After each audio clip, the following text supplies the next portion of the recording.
Hi, this is Dr. Carl Goldkamp. If you're interested in learning about the ketogenic diet like I was, to save my own life, then this is probably the podcast for you. 8 years ago, I knew nothing about it. 6 years ago, it saved my life. 3 years ago, I started researching and talking with some of the authorities in the field and attending medical conferences about this to understand why and how keto so dramatically changed my and my wife's Judy's lives. The purpose of this podcast is to share our journey of discoveries with you in understanding how keto is so effective in improving so many different conditions, from obesity, epilepsy, diabetes, infertility, MS, Alzheimer's, heart disease, to name a few. So take a step away from all the hype you've probably heard and roll up your sleeves with me and join me weekly to explore this living miracle that anyone can access. We'll talk science, we'll talk food. We'll explore its history and evolution to today, which is that the sheer wonder of the ketogenic way of eating has changed untold number of lives, unlike anything before it. And in case I forget to mention it, please join our Facebook group, Keto Naturopath. Hi, welcome back to another episode of the Keto Naturopath. I'm Dr. Carl Goldkamp. So today I want to talk about, why a protein-sparing modified fast really changes people's health dramatically. And in part, you think, well, why is that a simple answer? Is it a simple answer? Because it's a combination of what they're not doing, right? So if you think of anybody who's been environmentally exposed, or we'll just use the general kind of undifferentiated term of toxins, whatever that may be, well, if they stop doing that, don't you think they'll get better? Whatever their condition is, whether it's a skin rash or it's complete inflammation throughout the body or something else, if you stop doing the bad thing, that's half of it. And so, in naturopathic medicine, there's 7 sort of laws, if you will, and supposedly they all came from the Hippocratic Oath. And if anybody who's in medicine, you realize there's like 117 different versions of the Hippocratic Oath. But if you go back and Hippocrates, his actual documents, and sort of extract your rules from that, one of them is, they're all profound in my view, and they're all kind of obvious. One was, remove the obstacle to cure. Or you could say, remove the obstacle to health. So what would that object be? Well, I can tell you, looking back in terms of actual reality, in terms of people that I've worked with, often it was, this is back in the early days of late 1990s, early days for me, late 1990s and early 2000, it was often removing something from their diet and then bringing it back in. And so they got to sort of see how they felt better without it, and then how they felt worse with it.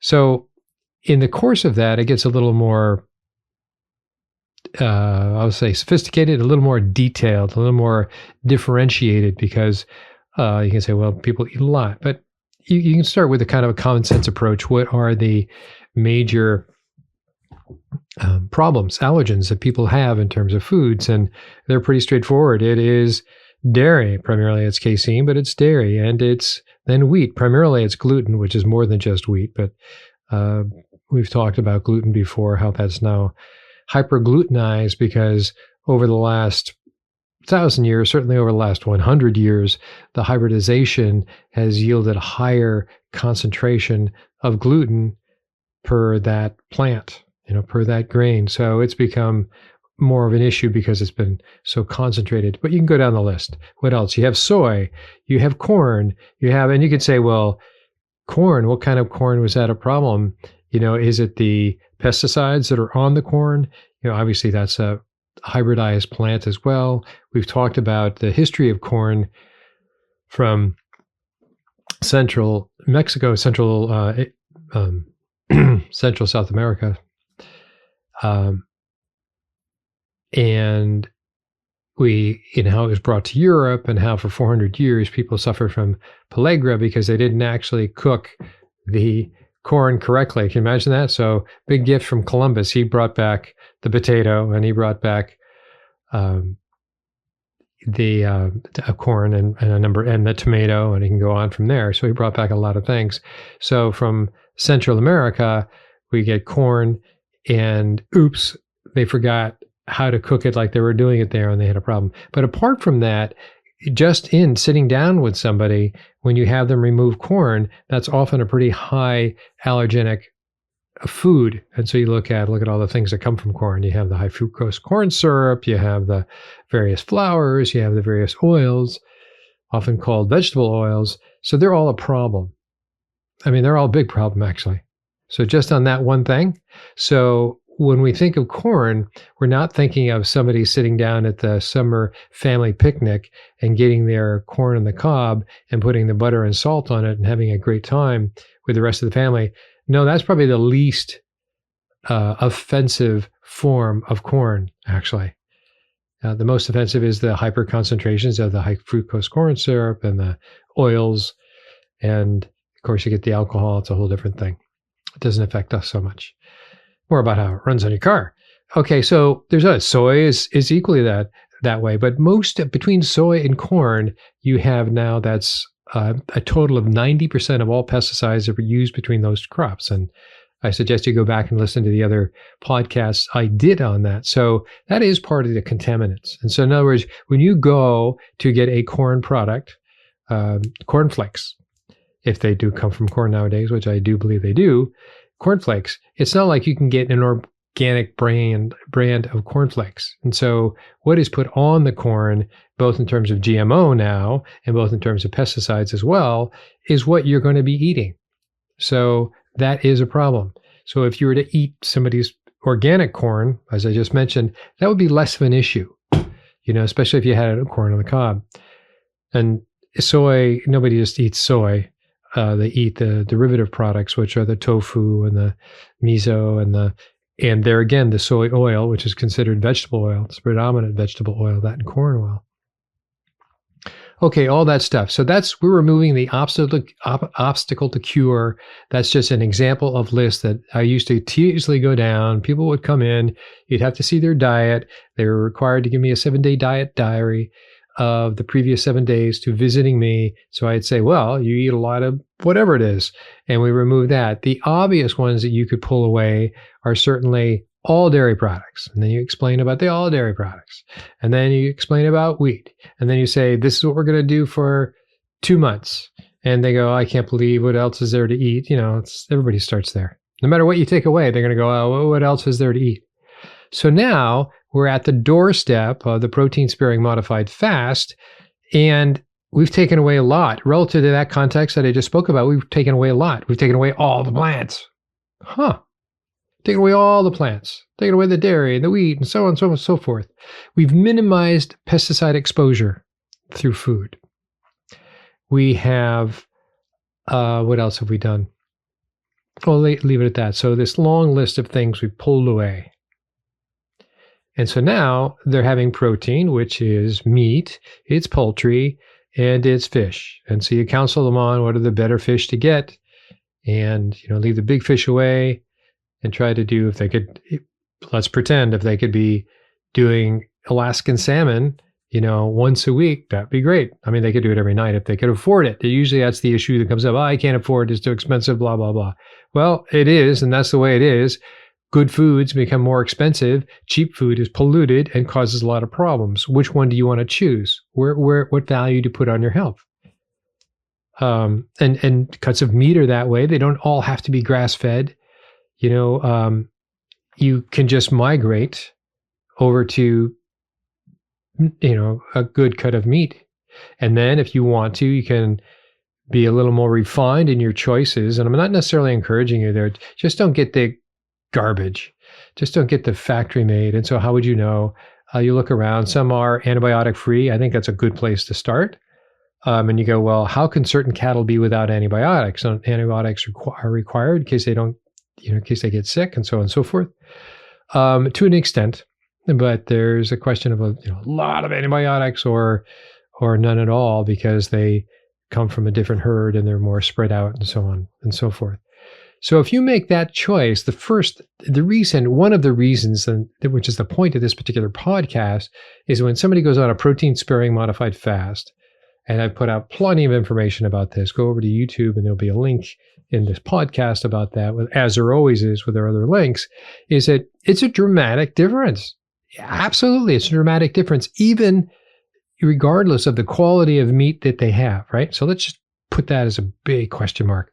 All the crap that they're not having now is dramatic. And so now their body gets a chance to process all that crap, all those toxins that have been bioaccumulated over the decades, all the potentially heavy metals. They're not going to be able to process that so much. You need to help them on that one. And if they removed all the plastic coverings that they got their salads in, that would be a big deal. So the phthalates would be removed. And if you counseled them again plastic bottles, that would be a good thing as well. So think of all the stuff they're not having. That accounts for a lot of rejuvenation, or a lot of the ability of your body to come back just to simply have decent health. So we're not even being that sophisticated in this particular explanation by saying, oh, wait a minute, it now frees up the mitochondria and the electron transport now isn't encumbered by. Who cares?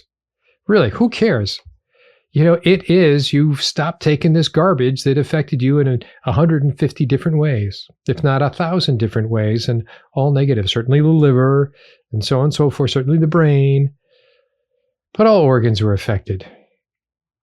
From the lymphocytes to your synovial fluids to your, musculoskeletal system, et cetera, et cetera. You remove that, they're going to go through a period of habit adjustment. What do I do with the time I was preparing my salads and everything else and having all that fast food crap?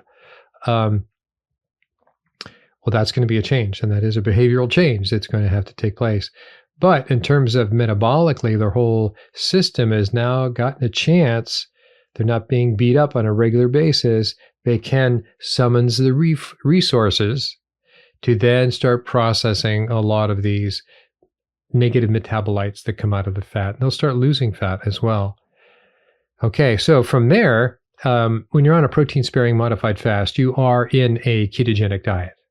So you take your ketones and take your glucose readings. You'll see your glucose readings will go up a little bit to maybe the mid-90s, maybe even the low 100s for a period, and then it will drop back down. And there's a reason for that and another podcast. It basically means that the protein is so perfect because it will trigger, a portion of it will trigger your liver to go into gluconeogenesis. So you need some glucose. You can't be without glucose. So it's impossible for you to find a diet unless you actually just had, if you were just on a fat diet, so there's nothing that you're eating, and your body would, by stress alone, would still stimulate the liver to produce glucose. So there's no way you can't produce glucose. But the nice thing about protein, and it really dawned on me when I started investigating cats, frankly, how dependent that they were. And the idea when they talk about an obligate carnivore, which means no veggies at all. If you talk to the vet, they go, well, actually, they do have some veggies because when they kill something, they eat the intestines of, how's that for a pretty picture, huh? And therefore, they're getting secondary carbohydrates. Well, maybe a little bit, but, you can guess how big that is. It's not a scientific assertion, but there's a little bit of sense in that. But they can be 100% carnivore because they are, and they will get their blood sugar that they need for the red blood cells and some of their nervous system, just like us. We need some for our red blood cells and our nervous system. So if you had protein all the time, you're fine. A portion of that's going to help your liver in the making glucose, gluconeogenesis. So there you go. And what is the nice thing about it? It really helps out with muscle protein synthesis, which we've also talked about before. And so we've talked about leucine, the whole leucine trigger hypothesis, really that half the protein you should eat, it appears by the studies that are coming out in the last 5 and 10 years, that it should be leucine is the unique trigger to trigger the building of everything in your body, but primarily we'll talk about muscle mass, MPS, muscle protein synthesis. So you have all the amino acids we need as humans, which are 8 or 9, depending on what you think about glutamine. And as long as you have 50% of what you have is leucine, which you can get through branched chain amino acids, about 75% of BCAAs are leucine, so it's primarily leucine. So you can have that. With what are leucine? What's the highest sources of leucine? It's animal meat and poultry and fish, all three of them. Absolutely, they're very high.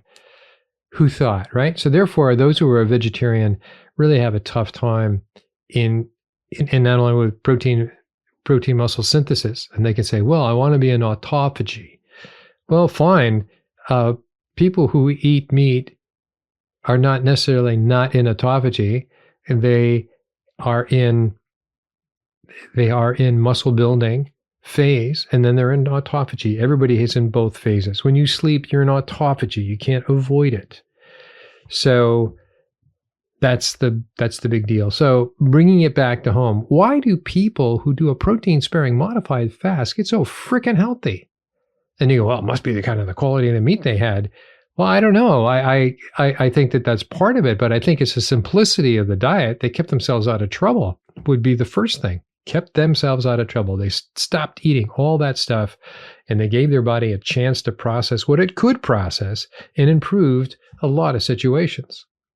Okay, and then they had a varied sources of protein, of the poultry, of the meat, of the fish, and not just being stuck to one cut of meat. Move around the meat, move around, and the chickens as well, the poultry as well, and the fish as well.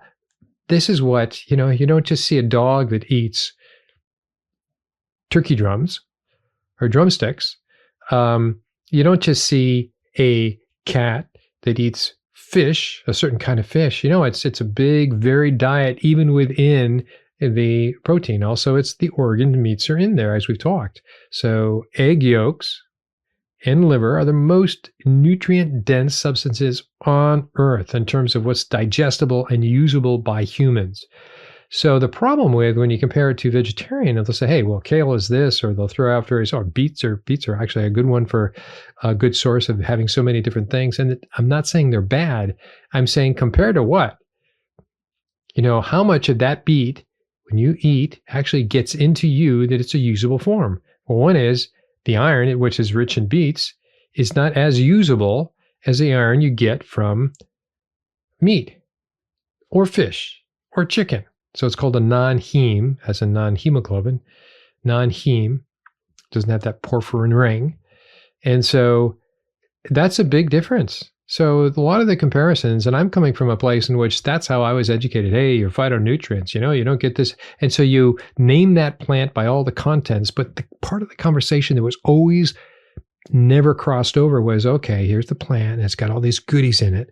How much of the plant, if I eat it, gets into me in a usable form by my body? Oh, not very much, huh? 1 or 2%? Gee, gosh. Oh, and then you go, how much of the plant has things that actually block the absorption of very phytonutrients, for one, or other minerals and vitamins? Oh, there's that, the phytates and the oxalates and et cetera. So that's the story that's not told. So when you now put somebody on a protein-sparing modified fast, they are not having any of that stuff. So all those things that blocked or absorbed various vitamins and minerals and kept you from absorbing that is no longer an issue. So suddenly the doors start opening up. And I can speak from my own testimony. It's like, so how did my gut heal? And it wasn't due to medications. If anything, they did just the opposite. How did it heal? I had no intention heading off to a keto, carnivore, protein-sparing modified fast sort of existence. That really wasn't in my consciousness at all. In fact, I was thinking, I would be thinking, isn't meat going to be hard on my gut that hardly works now? Well, the opposite was true. It was the veggies that had the oxalates and so on and so forth, especially things like, oh, I didn't drink milk. I drank almond milk. Aren't I like pretty cool? No, I'm pretty cool stupid, because I bought it all. Absolutely a problem. Then you can go on from there. But anyway, so you're removing the obstacles to cure. Bang. What else could you say?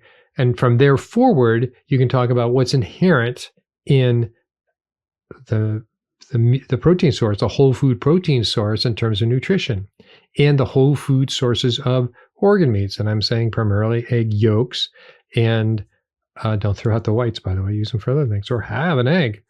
Anyway, so the egg yolks of the liver. life is simple. That's all you need. And so really it comes down to this, the will to do it, the will to be, the will or desire, same thing, I guess, in terms of wanting to be healthier and change your life, and the simplicity of what you eat. Others are going, well, I'm on boring food.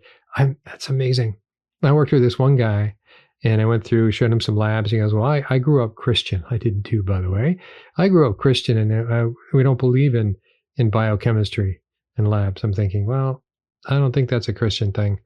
I think that's just your orientation. And what else was that? And he thought that the food choices were boring. I'd say that it really comes down to lack of culinary skills to know how to cook and put things together. That's a big deal. The idea of having fun in the kitchen and you're cooking something really interesting tonight. Oh gosh, what are we going to have? For instance, tonight, we're going to be having some lamb. And for instance, in our refrigerator now, we have chicken breasts that are marinating for tomorrow night to be grilled, both to be grilled. That's pretty delicious, fun thing to look forward to. And, it's such a delicious, gustatory entertainment to have this, just like meals were always dinner time. You came back and you really liked what you ate. And you can go with that concept, with that visualization in your mind, you can go back for a millennia, 2 millennia, probably 30,000 years. Supposedly man evolved 200,000 years ago. So anywhere in that swath of time, when they came together, they really appreciated what they ate. I'm there now. I like that. I like what I eat. When I'm not hungry, I'm not hungry. So there's a simplicity of lifestyle that people, I think, are in part afraid to enter into.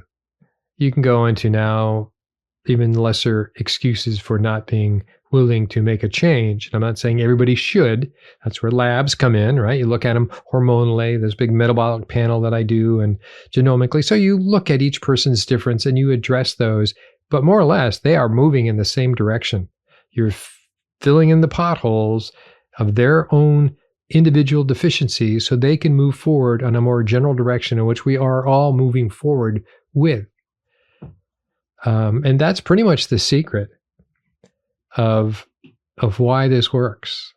Other than that, it's a minimal planning. So they now have more time. So there is all those adjustments. But to answer the question, why do people get so healthy on a protein-sparing modified fast? You can say, well, it's because they dropped the weight.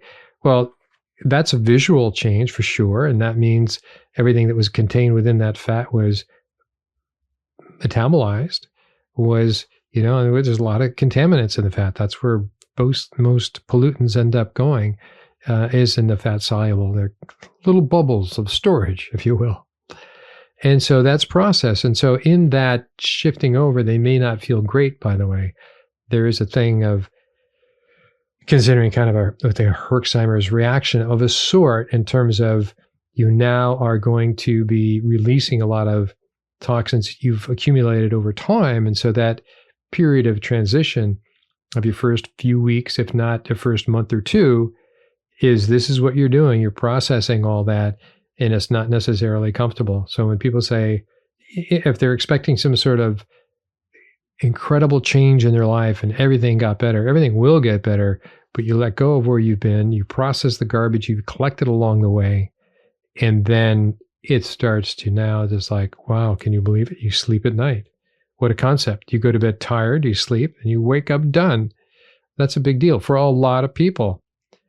Yeah, regardless of whether they say they're a night owl or not, you get the garbage out and et cetera, what we've been talking about. It makes for a big change. You also, what has really surprised me probably in the last, when did we start working with people on this? Let's say 4 years ago, was the amount of iron deficiency, primarily in women, 40 years or older. So not always perimenopausal. So you can sort of, obviously, if they're still cycling, well, there's that always has been obvious. But the amount as they got older, it wasn't younger women, it was older women, and certainly postmenopausal women that were iron deficient. In part, their appetite had gone down, as it goes down for everybody. And they've already were a lifetime of under eating the required amount of protein. And so what did we expect to sort of show up? if meat, now I'm speaking red meat, so if red meat and liver is the best sources for iron, and they're not doing this, what do we expect to see by the time they get into their 40s and their 50s and 60s and 70s, et cetera? We expect to see iron deficiency. And sure enough, it's there. So now you're trying to tell them, we can address this pretty easily. We'll supplement you to get your iron levels back up, and maybe a basic multi to get you back up to functioning, maybe something a little more specialized on mitochondrial support. But beyond that, it's like, do we ever have a simple plan for you?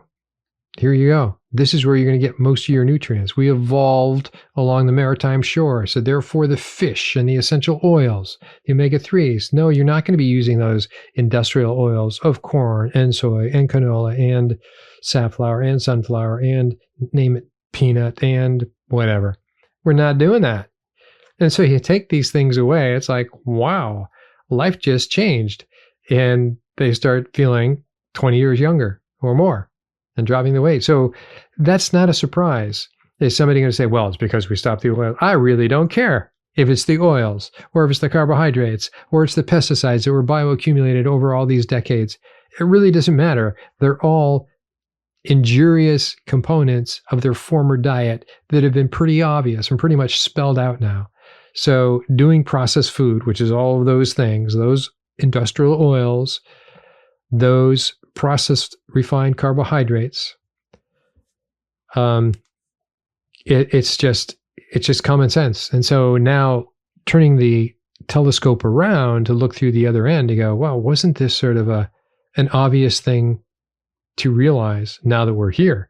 So when we started keto and then sort of went to keto, getting that down, thinking this is our insight, I think mostly the benefits were, yes, producing ketones and so on. And listen to those earlier interviews I did. That was a big deal because that is an anti-inflammatory, and it is a butyrate, is a preferred fuel for the large intestine. So clearly it helped those things. But it was removing the injurious things to my gut that really improved it. So I wasn't doing the veggies and everything else. So that was the one point I wanted to get across. So if somebody says, so are you saying that if I take a vegetable protein powder, because I want to be a vegetarian or a vegan, and protein powder, and I get the leucine, you contrive it to that point that you have that protein powder that is both complete amino acids and leucine, which obviously is part of the amino acids. You could manage to make it this way. You'd have to be worried about your omega-3s. So you really only get that through fish, and you get it from, you get it from meat too, but you get a lot from fish, certainly the salmons and so on. If you don't do that, you're going to be in trouble. So you have to contrive your diet. If you're willing to go to those protein powders, it's already contrived enough. But you have to put those together, and then at least you are on a moderately safe ground. You'll probably have to take a multi as well, unless you're really going to be, even if it's completely vegetarian, your B12 and folic acid are going to be probably low. It just takes so much work to get that. And when that goes low, that affects a lot of things. That affects nerves, it affects brain. So it's hard. Yes, you can do it, but you're going to have to be the master of your own dietary ingredients completely. Whereas I don't see that people on a protein-sparing modified fast, for instance, really have to do that much thinking other than how am I going to cook it tonight? It's kind of like the dummy health plan, if you will. But it works. Okay. So I'll leave you with that thought. I hope that stays deep in your mind and you'll consider it. Take care. Hi, this is Dr. Goldkamp again for a brief reminder of something I completely forget to do at the end of every episode. You've heard me talk long enough in many different episodes, but what I would love you to do, and many of you have already done this, I just want to reinforce this particular behavior, which is to send me your questions. Send me your questions and anything you have about keto. If there's something that I don't know, I will look it up. And if it's something that intrigues me, I will probably make an episode, a podcast about that particular topic. So what you need to do is to send me your questions at drgoldkamp@ketonaturopath.com. So that's DRGOLDKAMP KetoNaturopath.com. Dr. Goldcamp at ketonaturopath.com. Feel free to join our Facebook group, which is also ketonaturopath.com. That's been growing lately. You also have to answer a questionnaire should you choose to join. And I don't ask for your email. I ask that you follow our terms. I try to avoid advertising and the obvious interruptions of just a good Facebook group. So, hope to see you at one place or other. Please send me your questions and look forward to talking to you and getting to know you. Take care.